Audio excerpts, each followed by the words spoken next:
अस्सलाम वालेकुम दोस्तों, एक बार फिर आप सबको सीख लो में खुश आमदीद। तो आज जो टॉपिक हम शुरू करने जा रहे हैं उसका नाम है how to find a critical path. तो फर्स्ट ऑफ ऑल हम ये पढ़ते हैं कि क्रिटिकल पाथ हम किसे कहते हैं। Critical path is the sequence of the activities which add up to the longest overall duration. इसका मतलब ये है कि आपके प्रोजेक्ट में जो सबसे lengthy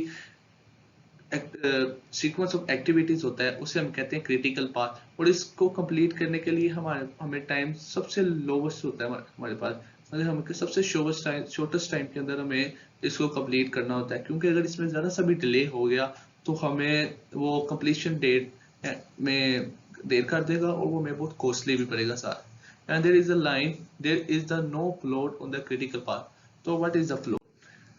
Float is the amount of the time that a task can be delayed. It means that एक एक्टिविटीज को आप मैक्सिमम कितने टाइम तक डिले कर सकते हो उसको हम कहते हैं float.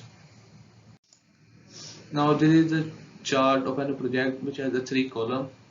First column is showing the activity title A, B, C, D, E, F, and so on. This might be a excavation, and this is the survey of the ground, and then brickwork, plastering, and so on. Then there is a predecessor. इसका मतलब ये होता है कि आपकी activity जो है वो किसके बाद स्टार्ट हो रही है। जैसे कि एक्टिविटी सी है वो स्टार्ट हो रही है एक्टिविटी ए के बाद, एंड एक्टिविटी डी है वो स्टार्ट हो रही है जब एक्टिविटी बी खत्म हो जाएगी। इसी तरह एक्टिविटी ई कब स्टार्ट होगी? जब एक्टिविटी डी और एफ दोनों खत्म हो। And the third column is showing the duration, and the duration is in week, मतलब कि एक हमें एक्टिविटी ए को खत्म करने के लिए कितना टाइम चाहिए वो यहाँ पर ड्यूरेशन बताई है सबकी। ए को खत्म करने के लिए 7, बी को कंप्लीट करने के लिए 3, सी को कंप्लीट करने के लिए 6 week.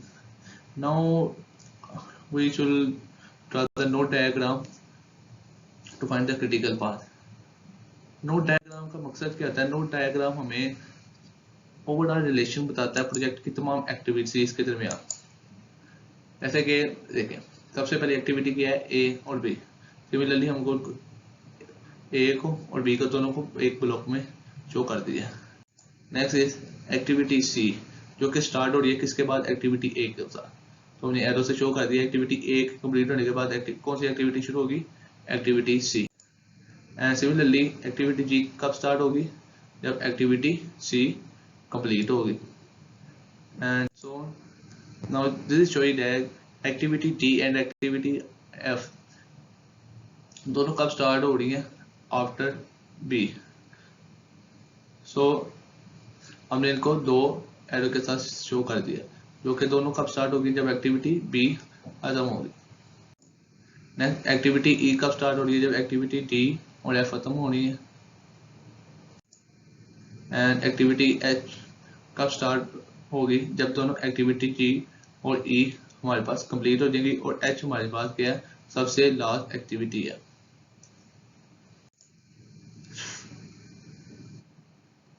Now this is showing the duration of the every task। हमारे एक टास्क को कंप्लीट करने के लिए हमें कितनी ड्यूरेशन रिक्वायर्ड है, हम हर एक्टिविटी के साथ उसकी ड्यूरेशन लिख देंगे। जैसे कि ए को कंप्लीट करने के लिए हमें कितनी ड्यूरेशन है? 7 वीक्स, तो हमने साथ 7 वीक्स लिख दी है। सर सी को कंप्लीट करने के लिए 6। This is the activity, this is predecessor and this is duration. तो सी को कंप्लीट करने के लिए हमें कितने वीक्स चाहिए? 6। सिमिलरली जी को कंप्लीट करने के लिए 3, बी को कंप्लीट करने के लिए भी 3, डी को भी कंप्लीट करने के लिए 3 वीक्स, एफ को कंप्लीट करने के लिए 2, ई को कंप्लीट करने के लिए 3, एंड सिमिलरली एच को कंप्लीट करने के लिए 2। नाउ हमने सारी एक्टिविटीज को रिलेशन एक दूसरे से शो कर दिया और उनका ड्यूरेशन भी शो कर दिया।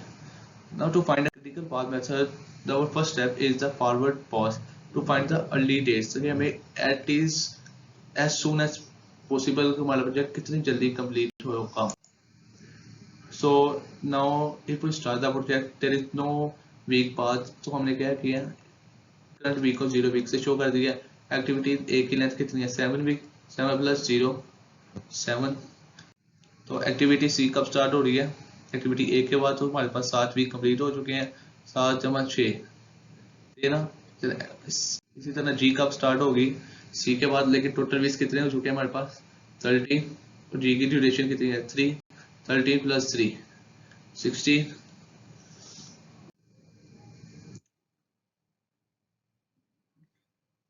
Now similarly for B, B का क्या है, बी कब स्टार्ट हो रहा है 0, क्योंकि फर्स्ट एक्टिविटी है ए के साथ स्टार्ट हो रही है, उसकी ड्यूरेशन कितनी है 3 week.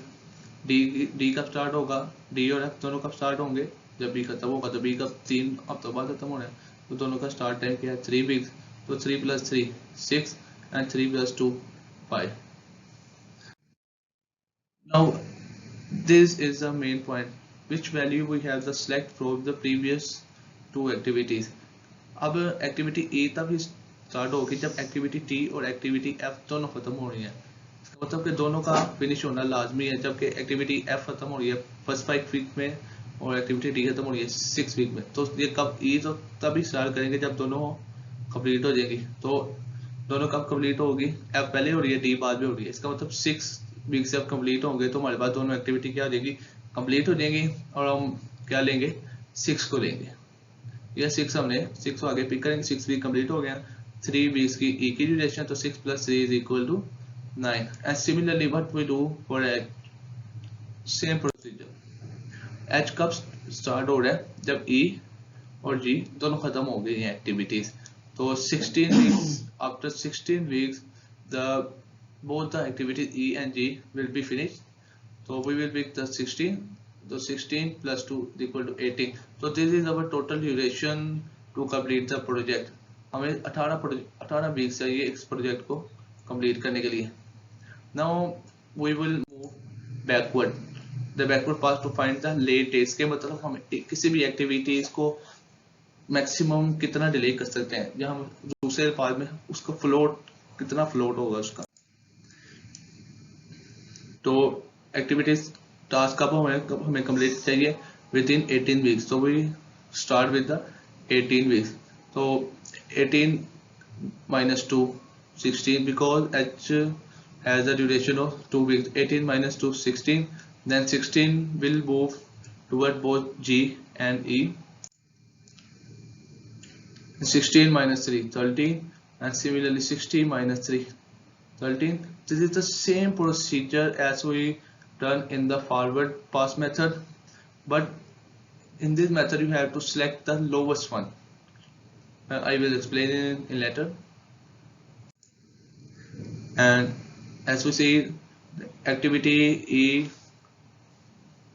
will in the backward is a 13 value, and 13 will move toward the D and E, 13 - 3 10, and for the F value 13 - 2 will be 11. Now in the backward pass method we will select the value which will be the lowest one to find the floor, so which is the lowest is which 10, so we select the 10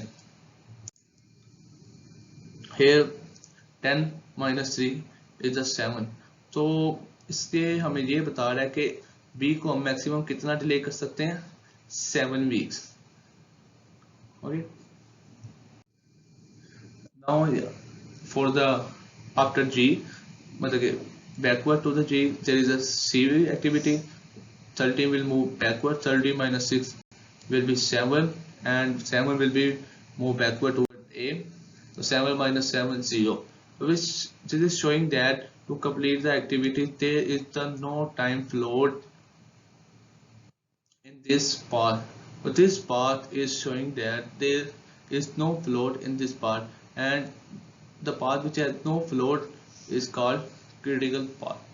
तो जो path है हमारे पास A C G S, ये हमारे पास कौन सा path आ गया critical path. ये एक्टिविटीज हमें किसी भी तरह कंप्लीट चाहिए विद इन टाइम के, अगर इसमें कोई भी डिले आता है तो वो हमें बहुत कॉस्टली पड़ेगा।